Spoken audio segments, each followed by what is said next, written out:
कहते हैं प्यार और जंग में सब जायज होता है, लेकिन कश्मीर के पहलगाम में आतंकी हमला कराने वाले पाकिस्तान से प्यार का तो सवाल ही नहीं उठता।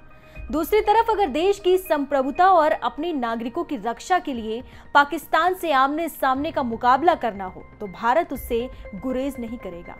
ऐसे में 26 मौतों के लिए जिम्मेदार पाकिस्तान और उसके आतंकियों को न्याय के कटघरे में खड़ा करने के लिए भारत सरकार और सेना हर विकल्प को अपना रही है। पाकिस्तान पर वॉर करने के लिए चाणक्य नीति को भी आधार बनाया गया है। बॉर्डर पर सैन्य दबाव बनाने की तैयारी है तो डिप्लोमेटिक रास्ते से दुनिया को पाकिस्तान के खिलाफ अपने पाले में भी लाया जा रहा है। सिंधु जल समझौते को स्थगित किया जा रहा है तो भारत के एयर स्पेस को पाकिस्तान के विमानों के लिए नो फ्लाइंग जोन बनाया जा रहा है। चलिए आपको बताते हैं कि भारत ने अब तक पाकिस्तान के खिलाफ क्या क्या एक्शन लिए हैं। सबसे पहला, पाकिस्तान का हवा पानी बंद। भारत ने पाकिस्तान के लिए अपना एयर स्पेस पूरी तरह से बंद कर दिया है, यानी पाकिस्तान के विमान अब भारत से होकर नहीं गुजर पाएंगे। भारत ने पाकिस्तान के लिए 23 मई 2025 तक अपना एयर स्पेस बंद करने का फैसला किया है। ये पाकिस्तान के लिए एक बड़ा झटका है। इससे पाकिस्तान की एयरलाइंस को काफी नुकसान उठाना पड़ेगा। एयर स्पेस बंद होने की वजह से उन्हें अब घूम कर जाना पड़ेगा। इससे विमान को जाने में लगने वाला समय बढ़ेगा और ईंधन भी ज्यादा लगेगा।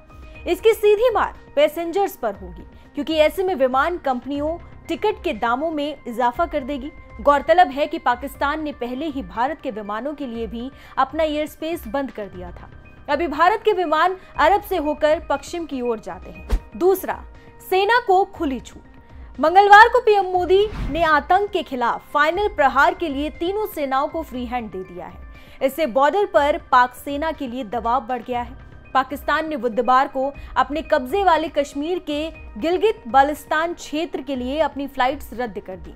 ये कदम तब उठाया गया जब इस्लामाबाद को भारत द्वारा सैन्य कार्रवाई का डर है। तीसरा, पाक के उधार पर वार। उम्मीद है कि वित्त मंत्रालय अगले कुछ दिनों में बहुपक्षीय वित्तीय संस्थानों द्वारा पाकिस्तान को मिलने वाली फंडिंग का मुद्दा उठाएगा। जल्द भारत के अधिकारी पाकिस्तान को दिए जाने वाले लोन पर वर्ल्ड बैंक, एशियाई विकास बैंक ADB और अंतर्राष्ट्रीय मुद्रा कोष यानी कि IMF से मिलेंगे और राशि में पर्याप्त कटौती के लिए दबाव डालेंगे। अप्रैल 2025 तक ADB ने पाकिस्तान को $43.4 बिलियन की राशि के 764 सार्वजनिक क्षेत्र ऋण, अनुदान और तकनीकी सहायता देने का वादा किया है। अक्टूबर 2024 में ADB ने जलवायु परिवर्तन और आपदा जोखिम में कमी के समर्थन के लिए $500 मिलियन की मंजूरी दी थी। पाक पर जल प्रहार। भारत की ओर से एक बड़ा एक्शन पाकिस्तान का पानी बंद करने को लेकर लिया गया है। दरअसल भारत ने सिंधु जल समझौता स्थगित कर दिया है, वो भी तब तक जब तक कि पाकिस्तान आतंकवाद से तौबा ना कर ले। नदियों के जल बंटवारे के लिए भारत और पाकिस्तान ने सिंधु जल संधि 1960 में की थी। भारत पाकिस्तान में 3 बार जंग हुई, लेकिन इस संधि पर कभी रोक नहीं लगाई गई थी।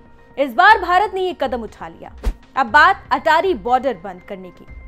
भारत ने 1 मई से अटारी बॉर्डर बंद कर दिया है। पाकिस्तान के जो लोग वैध तरीके से सीमा पार कर चुके हैं, उनको 1 मई 2025 से पहले उस रास्ते से वापस आने और जाने का आदेश दे दिया था। गौरतलब है कि अटारी वाघा सीमा भारत और पाकिस्तान के बीच सड़क मार्ग से होने वाले व्यापार का प्रमुख केंद्र है।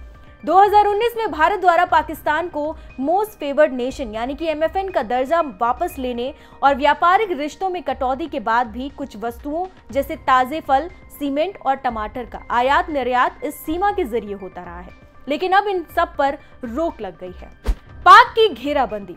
डिप्लोमेटिक स्तर पर भी पाकिस्तान से संबंध काटे गए हैं। भारत ने नई दिल्ली में पाकिस्तानी उच्चायोग में रक्षा, सैन्य, नौसेना और वायु सलाहकारों को व्यक्ति गैर वांछित घोषित किया है और उन्हें भारत छोड़ने के लिए 1 सप्ताह का समय दिया था, जो अब बीत चुका है। इसके अलावा दोनों उच्चायोगों से सेवा सलाहकारों के 5 सहायक कर्मचारियों को भी वापस बुलाया गया।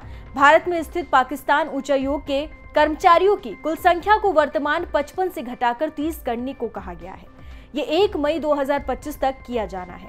अब आखिरी में बात करते हैं वीजा बंद की। पाकिस्तानी नागरिकों को सार्क वीजा छूट योजना वीजा के तहत भारत की यात्रा करने की अनुमति नहीं दी जाएगी। जो भी भारत में थे उन्हें पाकिस्तान भेजा गया है और कुछ को अभी भी खोज कर भेजा जा रहा है।